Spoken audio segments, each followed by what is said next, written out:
Hello everyone, welcome to another one of our Facebook Live sessions. Before we get started with the heart of things today, what we're going to talk about, I want to remind you that last week we talked about adding black and white checks to garments. We talked about a total garment. Here's an example of the Venice shirt in a black and white check, and the checks in this one are about 1/2 inch in dimension. And then we talked about adding some detail to an existing garment. This is a sienna top that's made into a tunic, and you can see we've added the 1/2 inch check to the front band and the collar and the undercollar and the yoke. But I pulled out another one today. This is the Cortona shirt, and you can see that actually the checks are a little bit hidden. This time it's just the undercollar and stand, and this is one of these garments where we have combined the collar and the stand into one piece. So if you don't like making two-piece collars and stands, this is your answer. And then just a little bit of a trim on the under placket, and this is the lesser sized gingham. This is a 1/4 inch, I believe. Yeah, but it's cut on the bias and folded. You can use one of those little bias tape makers and put that as trim. And just a little bit on the band and the vent on the cuff, and then a little bit of a half lining in the back so that this looks really pretty on a hanger. So just to know that we have these checks back in stock.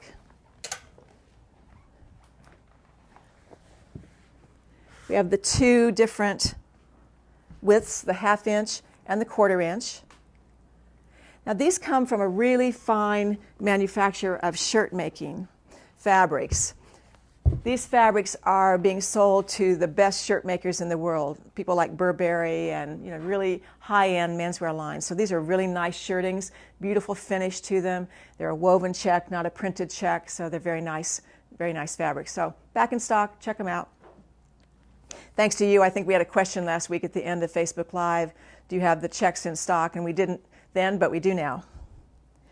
So this is also the time when we're releasing our issue 7 of, I believe it's 7, yes, issue 7 of So Confident 2020. And this is the printed 8.5 by 11 version of So Confident. This is the magazine that you get with your account. And this month, it's just full of beautiful photography, inspiration, but also some information about block printing, the art of block printing and the ancient art of block printing, both Chinese and Indian. And then also every month in the magazine, we interview a designer or an artist. And this is an artist in the UK who does beautiful block printed home goods. So you can read about her, go to her website, and see the beautiful work that she does. But the garments that we're featuring, this is the first time that we're introducing the new Chesney pants. These are the Chesney pants. And Erin made these, and she did some color blocking using 3 block printed fabrics. So you learn how to change your pattern to create these panels. This is the one that has the beautiful one-seam pocket in the side, but this pant has a little bit straighter leg than our West End pants, and yet it's still a comfy, easy, elastic waist pant. So this is a download pattern. It comes as part of your membership of 2020 So Confident. It's the 3rd in this pattern series. You get 4 patterns.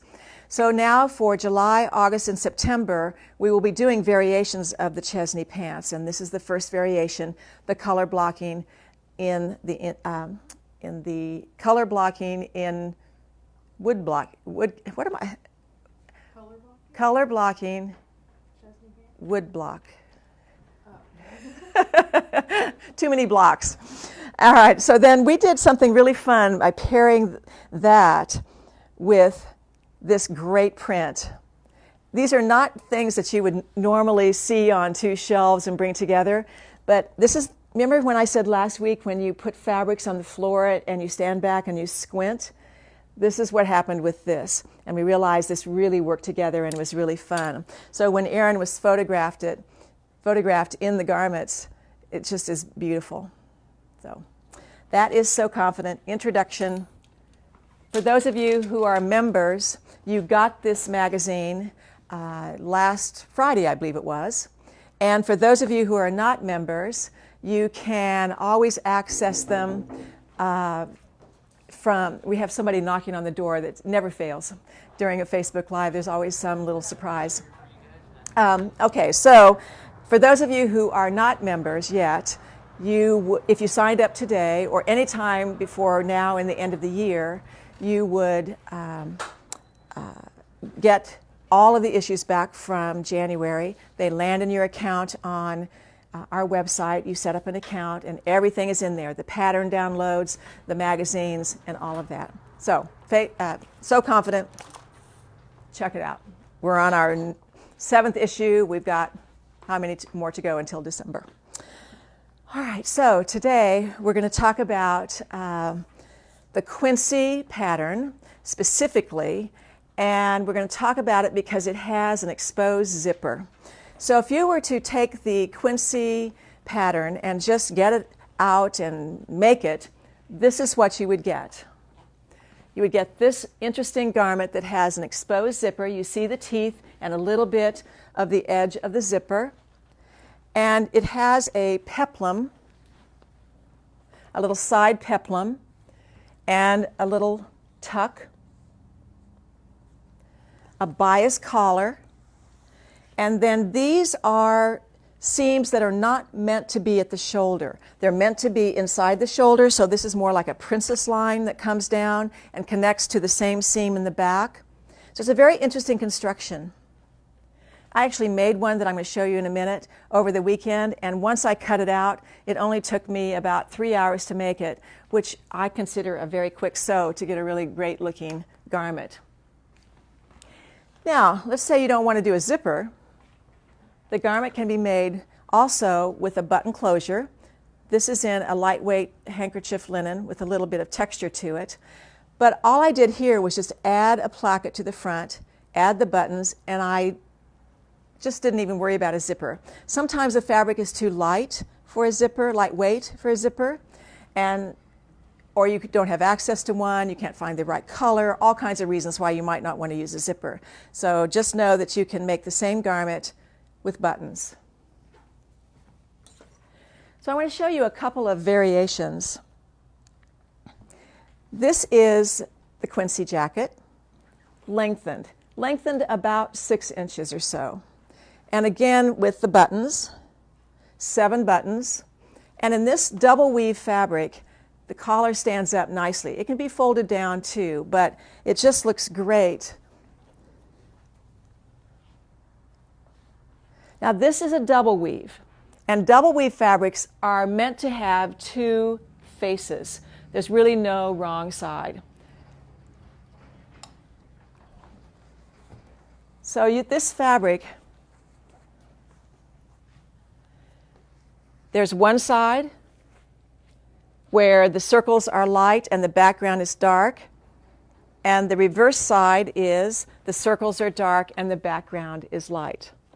So in this case, and Kathy made this one, Kathy has used both sides of the fabric. So the front panels are one side and the sleeves and the side panel are the reverse side.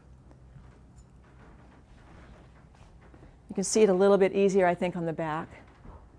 I love the idea of double weaves, though, being able to use them in different ways. We have another one that I think is very interesting that has a border, a floral border, and then these sort of woven diamond shapes to it. And again, the reverse side has the darker background and the lighter motifs.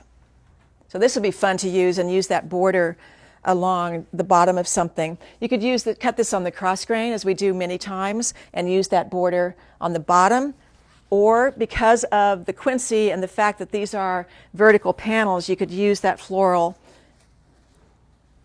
in the panel and then use the check for the rest of it. So I think this has a lot of versatility to it. Now, over the weekend, I decided to make one out of a fabric that I really like.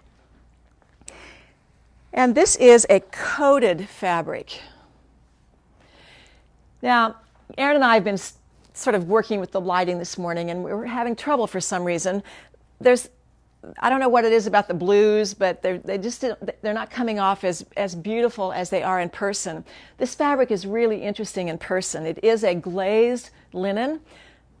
The wrong side of the linen is the solid blue, and then there's a glaze of a metallic silver over it. So this fabric is somewhat waterproof. Water resistant would probably be a better word to use. I put water on this and it just beads up and rolls off. I don't know that I'd want to be caught in a Kansas thunderstorm in this and get drenched, but it certainly works as a great fabric for a light rainwear, particularly for summertime when you just get these random little showers of rain, or maybe a misty day, or perfect for San Francisco weather where you're taking the garment on and off 5 times a day because you never know what's going to happen. So this is, again, the Quincy, this time with the inserted zipper. So those are a couple of variations for the Quincy. So zippers. Now we have a lot of zippers in stock. We don't have lots and lots of colors, but we have some nice zippers with all kinds of different teeth colors. You know, the teeth on zippers are either a coil or a metal or a plastic, and we have a lot of coil zippers. This is an off-white one with a gold coil. I love this one. This is a black and white stripe, like a woven. The zipper tape on this is actually woven, which I like very much, not printed. Great pulls on some of these. This is brown, white with silver.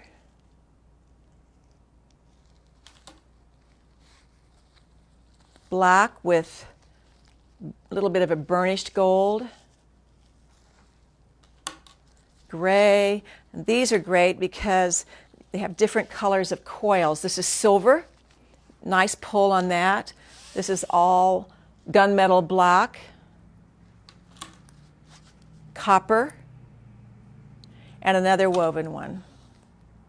So check those out on our website. We have various lengths from 22 to 24.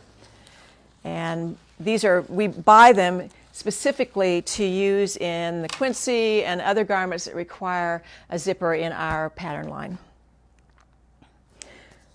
So you have to have a few notions on hand when you're putting the zipper in. But let's talk about getting that zipper installed. So this is the front of the Quincy top, Quincy jacket. And I've already installed the collar partially. So I'm following actually the instructions that are in the guide sheet of the Quincy jacket. And the very first thing that I want to do is I want to reinforce the area where the zipper is going to be. So I use a piece of interfacing that I had here a second ago. I don't know where it went. Well, you can cut a strip of interfacing. You can buy interfacing already pre-cut. This is a fusible strip of tricot.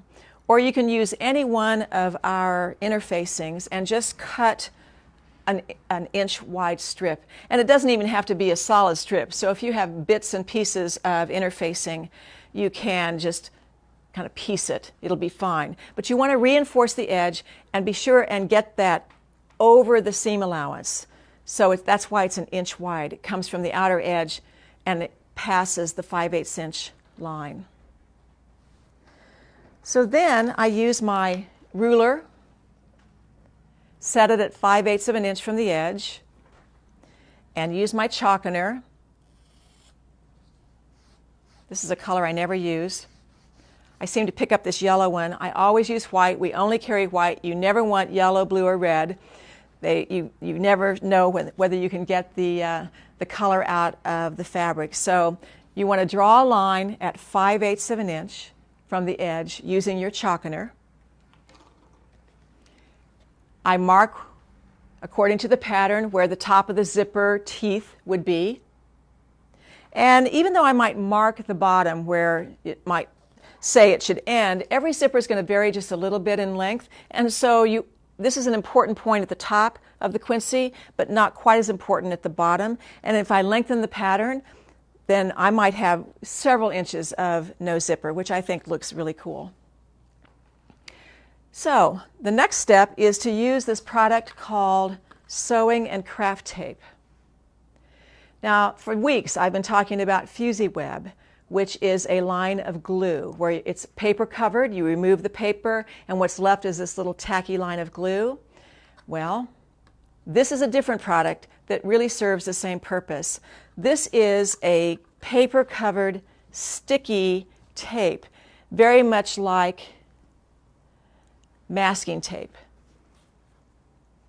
And the reason I use this is I have found that there are certain zippers that when you glue them down, glue the tapes down, these tapes can shrink. And so they get ruffled. And I don't like a ruffled or wavy zipper installation on a garment.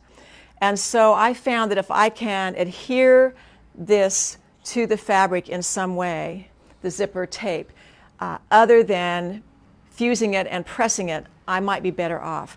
Now, lots of zippers don't shrink, but unfortunately you don't know that until it's too late.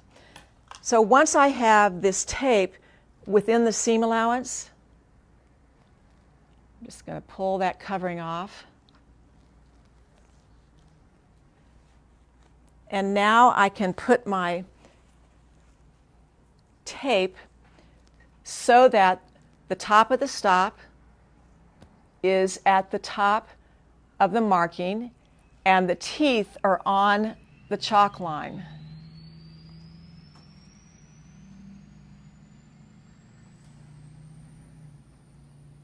And now I'm going to be able to really get a nice smooth look. I know already that I'm going to get a smooth look. You know how sometimes you install zippers and you don't know that they're puckered until it's too late? But that tape just holds that. If by some chance it's not holding it really great, I love these little wonder clips. They're my new best friend. We can thank the quilters for coming up with the best tools. But a lot of them work for garment sewers as well. I could pin this if I wanted to as well, here and there. It's one thing to have this sort of glued down flat, but then when you take it to the sewing machine, you know, things kind of fall off. Now at the top, right above the stop, I'm going to what I call miter this. So I'm going to turn the top of that tape to a right angle, so that that'll be hidden. The end of the zipper tape will be hidden when I actually sew the zipper and the facing all together. All right, so I'm probably ready to sew it, and I'm going to need a zipper foot. Well, I don't know what kind of brand of sewing machine you have. Every sewing machine has a little different way of doing a zipper foot. I happen to use Bernina's. And a Bernina zipper foot, you move the needle position. You don't move the foot. And there's something about the design of that foot that does not allow my needle to get outside of the edge of the presser foot. It sort of drives me crazy because I want to get further away from the metal. So I have purchased a shank that you can buy to go on a Bernina sewing machine. And then you can attach a generic zipper foot that actually slides. So I can position that any place that I want to. Now this particular foot happens to be a baby lock. Brother has one, and I think there are other brands that would fit on a shank. So all you're looking for is something that will fit on this shank, and I have no trouble finding that. So by the time I can move this foot one side or the other, then I can determine where I want this to be.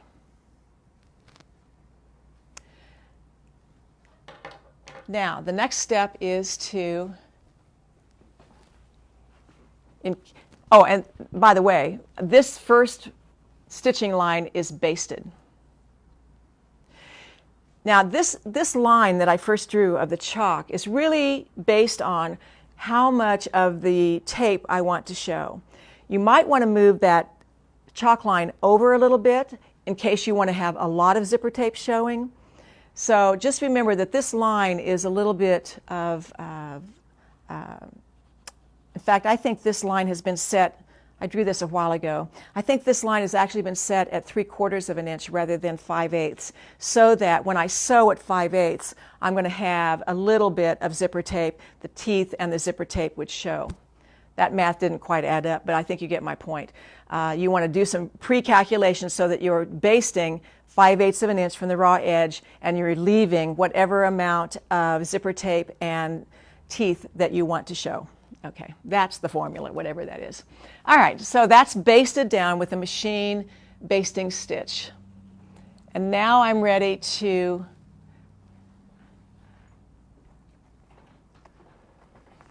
put my facing on.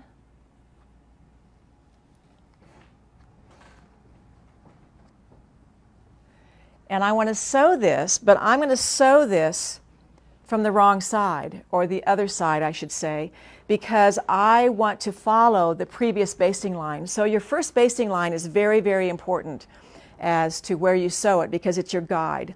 And I'm going to stitch just to the outside, inside, which side? I don't want my basting stitches to show, and so I'm going to calculate and stitch so that I'm just to the side of that basting stitch. I never want to sew blind, is how I always refer to things. I want to use previous stitches as guidelines. I want to use stay stitching lines as guidelines, basting lines as guidelines, chalk lines as guidelines, whatever. I never want to sew on this because I don't know where I am. But again, you're still going to use the zipper foot, calculate and move the position of the foot as needed, and you're ready to encase this so that it looks like this. So here you see this is a fairly wide coil on this particular zipper, but I've left about 1/8 of an inch of zipper tape to show. If you don't like the color of the zipper tape, you can close that up and just see the teeth, or you could have a lot of zipper tape showing. That's really up to you and where you're positioning the first chalk mark and the edge of the teeth. But you can see that the end is nice because you've gotten the tail of the zipper out of the way because it's folded back. So you're looking for a separating zipper, something kind of fun, and go for it. I want to talk about sewing on this particular fabric, this coated fabric. I found that I needed to, it presses actually just fine. I could get an iron on the coating on this particular one, but there are a lot of rainwear type fabrics and coated fabrics that you can't put an iron on. Maybe they're a vinyl coating, some kind of plastic coating. You don't want to get the iron to touch that. So we sell silk organza press cloths. And of course you can make your own if you have some silk organza around. No problem, but we do sell these, and they're pre-cut and ready to go. I want to be able to see what I'm pressing, so I want to see through press cloth. And silk organza is perfect. So I can be on the surface of this fabric, I can be on the back side of this fabric, but a press cloth is really good. The other thing I found, I have a lot of marking tools that I like. I love the chalkener. But sometimes when I'm marking a fabric, and I don't want to do a tailor tack because it might damage the fabric a little bit. My next go-to tool is a Chocopel pencil. These come in sets of yellow, white, and blue, and I can stick a pin through the fabric, and then let's see if we can see it on this. If I stick a pin through this fabric, then I can mark that. Yeah, and I can see that just fine. So I like this. This is a handy tool, and it's quicker than tailor tacks, and it also can go away with this little brush or some heat or wear and all of that. So we sell these, and hopefully you'll pick up a set. All right, I think I showed you everything about how to apply a zipper. We have another garment called the Brando jacket that also has exposed zippers, but really it's two different situations. This side, the zipper is installed just like I demonstrated, inserted in the seam with the facing, and just an amount of tape and the zipper teeth showing. But this side, the tape is on the surface. I do this in the same way. I use the same supplies. I use the sewing and craft tape to glue this down. I've chalk marked the line first so I can set the teeth on the chalk line. This time I'm turning the tape under instead of to one side. And of course the end with the stop, the bottom stop is an end, so you don't turn that down. But the Brando is a great jacket. This jacket, by the way, was on the cover of a Threads magazine, I don't know, a couple, 3 months ago. The topic of the magazine was actually all about how to sew a lining completely by machine, including this little corner where we usually have to have some hand sewing. So this jacket is in that magazine, and the step-by-step how-tos of how to do this corner are nicely detailed in that article. So you might want to check that out. Oh, look at that little gingham, by the way, in orange as a lining. Aha! Forgotten about that. And here is another one in a wonderful, this isn't a double cloth, but now that I say that, I think it is, because I remember the back of this being slightly different. So it probably is a double cloth. But again, when you're doing a zipper on the Brando, you want a zipper that's pretty nice looking, because you're going to see half of the tape, half of the zipper. So you want it to be a great looking zipper. All right. So I have some fabrics to show you today, and again, I'm unhappy that our coloring today, for some reason, we just couldn't get it adjusted. We opened the blinds, we changed the colors of the lighting, and just didn't get it quite right. So anyway, I'm crazy about this particular fabric. I'm going to get a pin so I can pin it back. This is a double cloth. So you see you have one look of the flowers on one side, and you have a different look, a little more subdued. You see a little bit of the umber color, raw umber, and brown tones, sepia tones, and it changes the look completely. So you could choose one or the other of the sides, or you could mix it. And I think the weight of this linen, this is linen but very soft, really beautiful, would make a great Quincy jacket, or a Brando, actually, either. Now, this one is just going to look like a dark blob to you on the screen. I know that. But I had to put it in here because this, when you really look at this, in real life, is a really exquisite fabric. This is a double weave, and it has a circular series of texture to it. And it does differ on both sides. So this side has these raised dots, and the other side has recessed dots. So again, you could mix it, or you could choose the side that you like. It's a real deep navy. Sometimes, we're drawn to really bright and bold fabrics that really make a statement. But what you want to put on is something like this. This would make a great lightweight coat or jacket for coming up for fall. Now this is the same fabric as was, excuse me, as shown in this, but in a different colorway. And again, this has the heft to be used for a jacket or a coat, a light coat. And again, looks a little bit different on the back side. Not quite as bold. The turquoise is more subdued in this one. And the texture changes, the weave changes. So these are done on special looms that purposely create fabrics that don't have a right or a wrong side. Now this one is also going to look like probably not too much on the screen, but this has a woven plaid in it. And so the weave changes, and I think this is very, very subtle and very, very beautiful. And of course, it's just classic linen, but we call it a ghost plaid because it's barely there. You probably would have to match it because I guarantee you the minute you actually put this on, somebody at a sewing workshop would say, she didn't match her plaids, even though it's very hard to see them. So those are 4 interesting fabrics. We have another fabric that I think would make a great Quincy.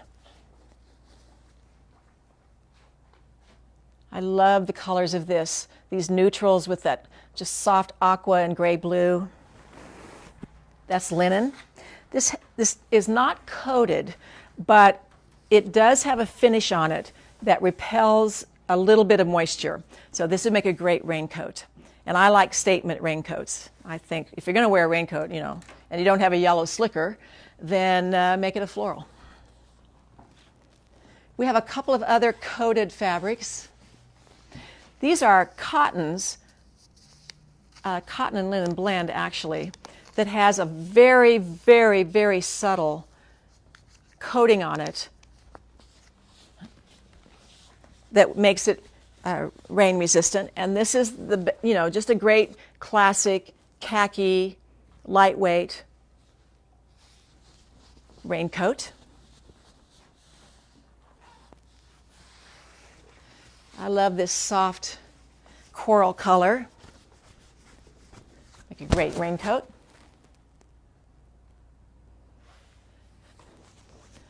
But these are coated, but they're not difficult to sew. It's not like you're going to need a Teflon foot or a roller foot or some of the, doesn't mean I don't own them. I own all the presser feet, but just in case. But this fabric is easy to sew, and the coating shouldn't scare you.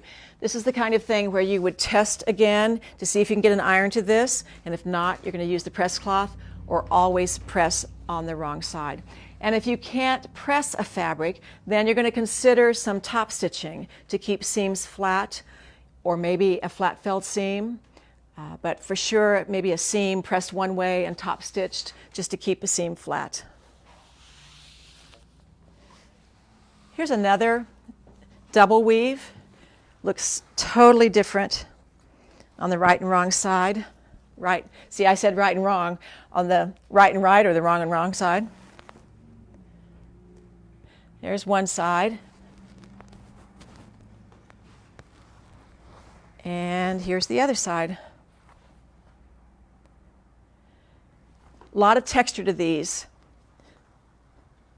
We used this fabric to make a chateau coat last year, and turns out great. Doesn't wrinkle. That's the nice thing about a lot of double weaves is they don't wrinkle. There's a property about them that keeps them from wrinkling too much. Okay, one more. This is a sort of a sleeper. Wish I could put this up someplace. Yeah, maybe I can. All right, so this is a very neutral piece, but it has this wonderful sort of sketchy motif on it that is in pearly white. So the white has a bit of a pearlescence to it. It's narrow. This is goods from Japan, and it's our friend Naomi Ito is the designer. So this is from another one of these Japanese fabrics. But you can see it has some amount of drape, not a lot. That's why I think it's perfect for the Quincy. The Quincy jacket and top can be made in shirtings to heavy coatings. I've never seen anything like it. One of the things that you can do with the Quincy is actually not sew this little pleat right here, and that kind of opens it up and makes it even more coat-like. So I've made it with shorter sleeves. I've made it with mixed fabrics. It'd be great for color blocking. So there are a lot of options with the Quincy. Now we have a tutorial on our website called the Quincy Topper. And it is a how-to on your pattern work of how to take the Quincy and turn it into a longer coat that overlaps and has deep pockets. So if you're interested in another flavor of the Quincy, you might check out that tutorial as well. Okay, do we have any questions? Yes, some of the coated fabrics, like the cottons, would you use those for our bag patterns? The coated fabrics, would I use them for the bag patterns? Oh, absolutely. We've made our village bag, our downtown bag, our Boulder bag, daily news bag, L squared bags. Are those the only bag patterns we have? 5 bag patterns? I think so. I'm going to do a Facebook Live on bags, I think, soon, I think. Anyway, yes, they're perfect for bags.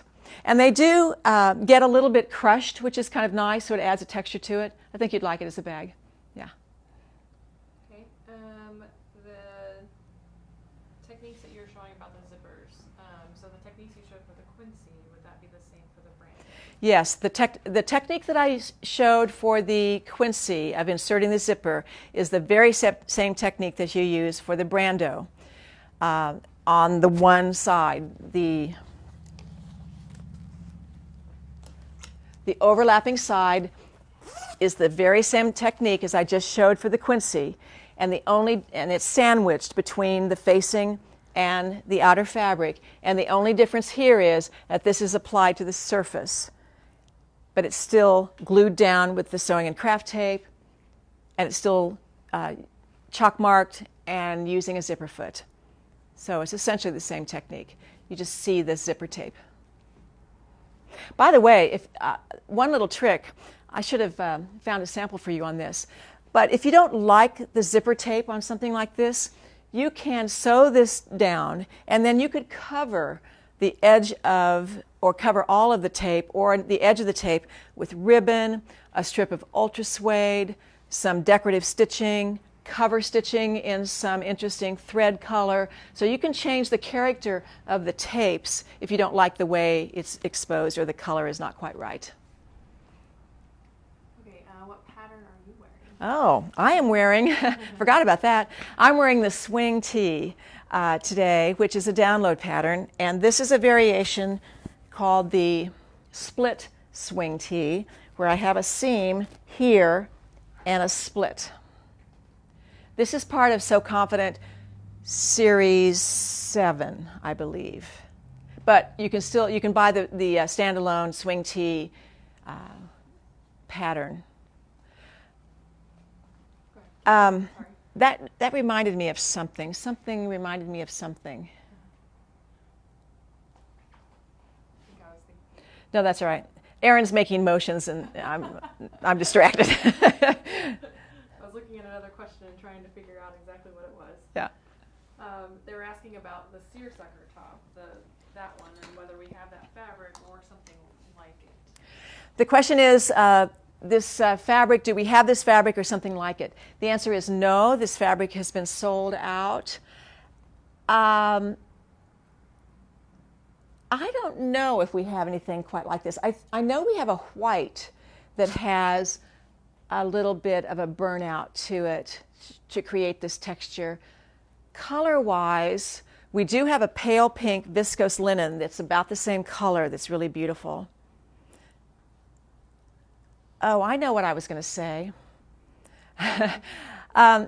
So today, you asked what I have on, which is why I hadn't really considered what I have on. I was going to wear a Quincy top in green, in a green sateen, and I had it all pressed up and ready to go. And then we put me in the camera today with what was going on, and it didn't work. So I'm wearing what I wore to the office today. And I don't know if you can see my pants, but I'm wearing it with print pants. Yes, of course. Can't just wear two solid colors, although I like that look. Oh, by the way, speaking of solid colors, we did a photo shoot last week. You know, there's something about neutrality that's amazing. And when you look at the really great, expensive websites of clothes you can't afford, they're showing a lot of neutrals for fall. And so we photographed this on me with the Helix top in the linen knit and cotton knit. And then I had matching off-white Valencia pants. So I was all very neutral. And I remember when we were taking the shots, we did it outside at a friend's garden. The photographer said, "Oh, you look good in that." So I think I do look good in off-whites. I'm noticing that on the screen this comes off as more beige and dark, but it's actually pretty light and quite refreshing, actually. Could you add a pocket to the Quincy jacket? Could we add a pocket to the Quincy jacket? Absolutely.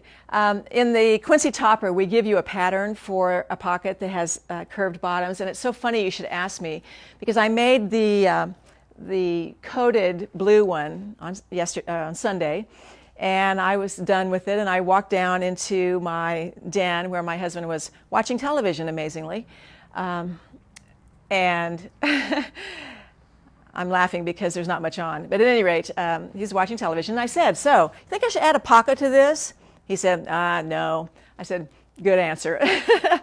But you could, and I think it's a great solution. Either a square pocket, rectangular pocket, or a patch pocket that's round, but you also could put a pocket in this seam. I think it's positioned exactly where you could put an inseam pocket right there and have it either sewn so you see the sewing detail or loose inside of the garment. So yes, borrow that, borrow a pocket from a pair of pants that you have made and copy that.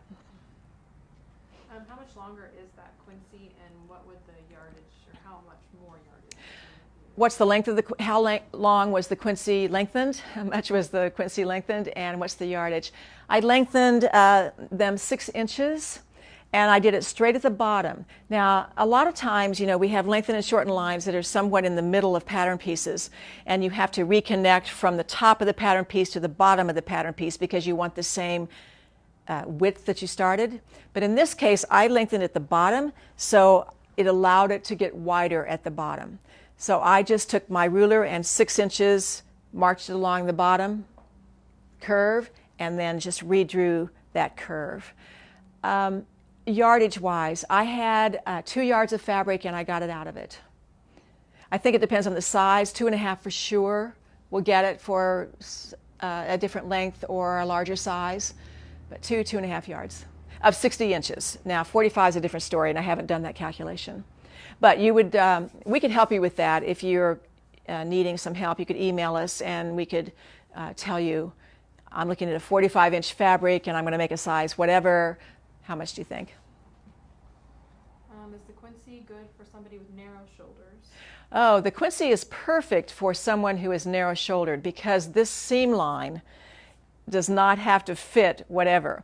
And a lot of people do like it that the seam line of this lands on their shoulders. It really should be brought in, but it looks great. I think this garment looks great on everybody. It's a very interesting shape. I remember when this garment, this pattern first came out, there was some discussion on one of the chat lines of, "Oh, the Sewing Workshop missed it on this. It's not very interesting." But when you look at the pattern pieces of this garment and understand that the shape of the sleeve is it's connected to seams and a horizontal seam. It's a very interesting and different experience to sew this garment, and I think a lot of fun.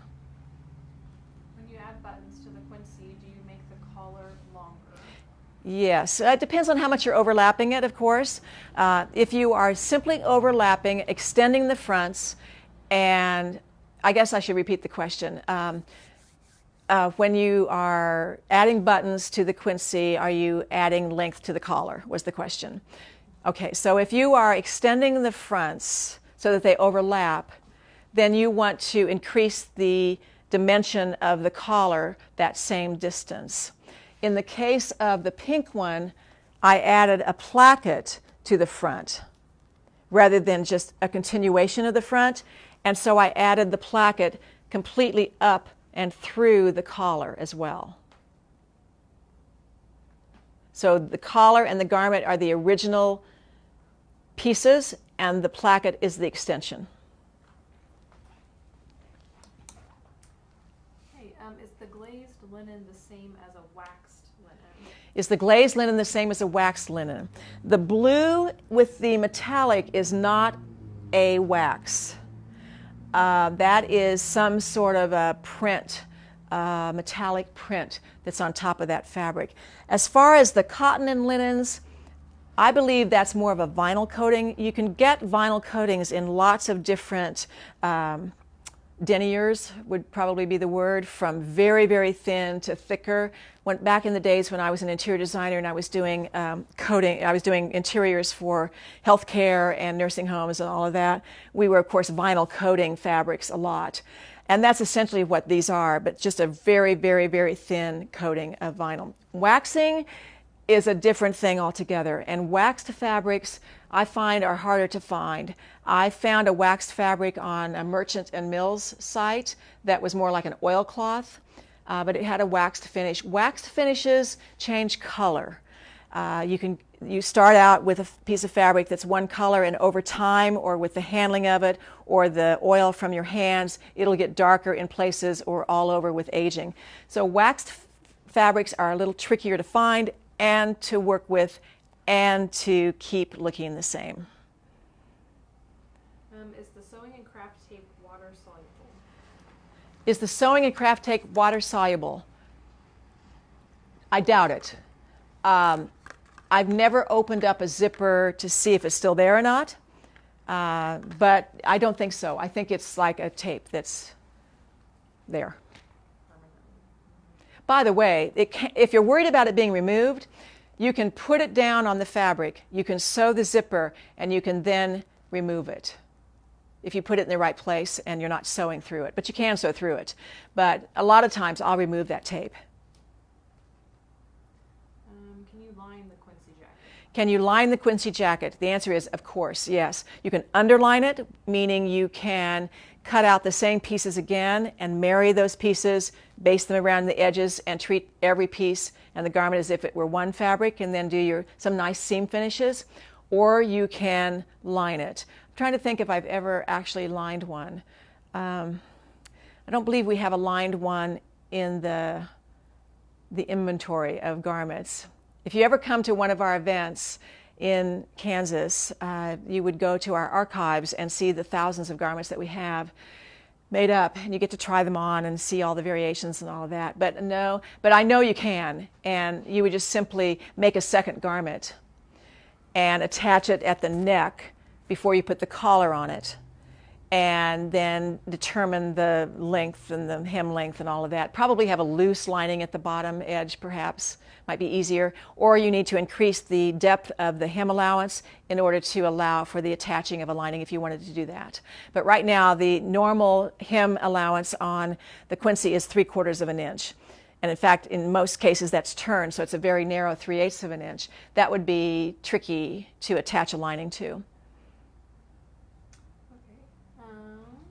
Have you ever had to, or do you ever pre-wash a zipper to prevent shrinkage? Have I ever pre-washed a zipper to prevent shrinkage? I never have.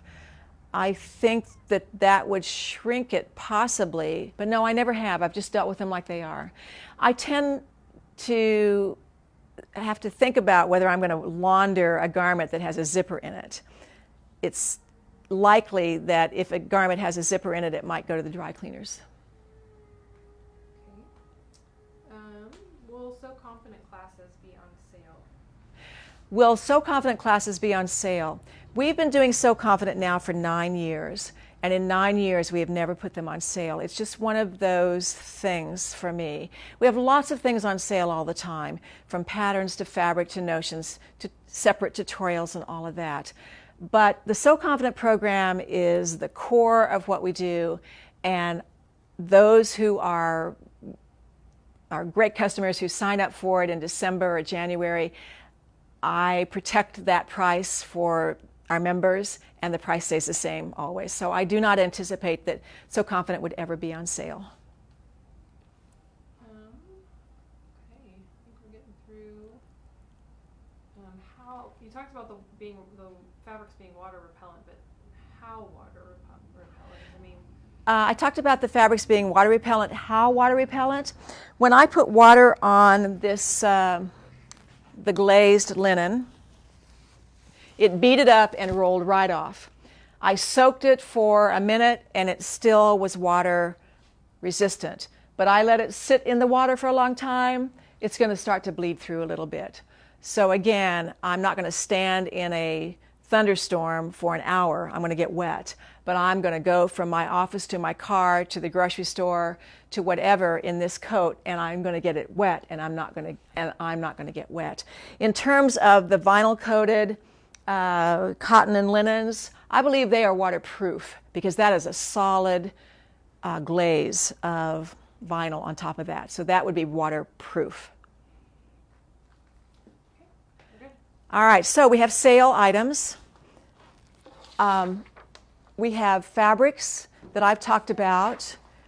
All of these 4 fabrics, the linens, the neutral linens, the glazed fabrics, the blue one, the coral one, the khaki one, this double cloth here.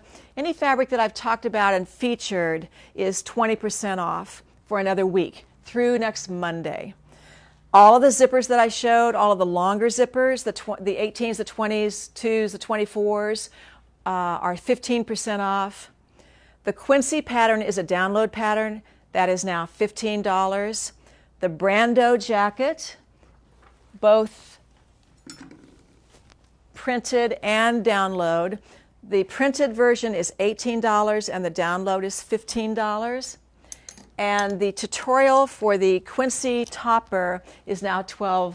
So I think those are our sales. All right. Thank you so much again for joining. See you next week.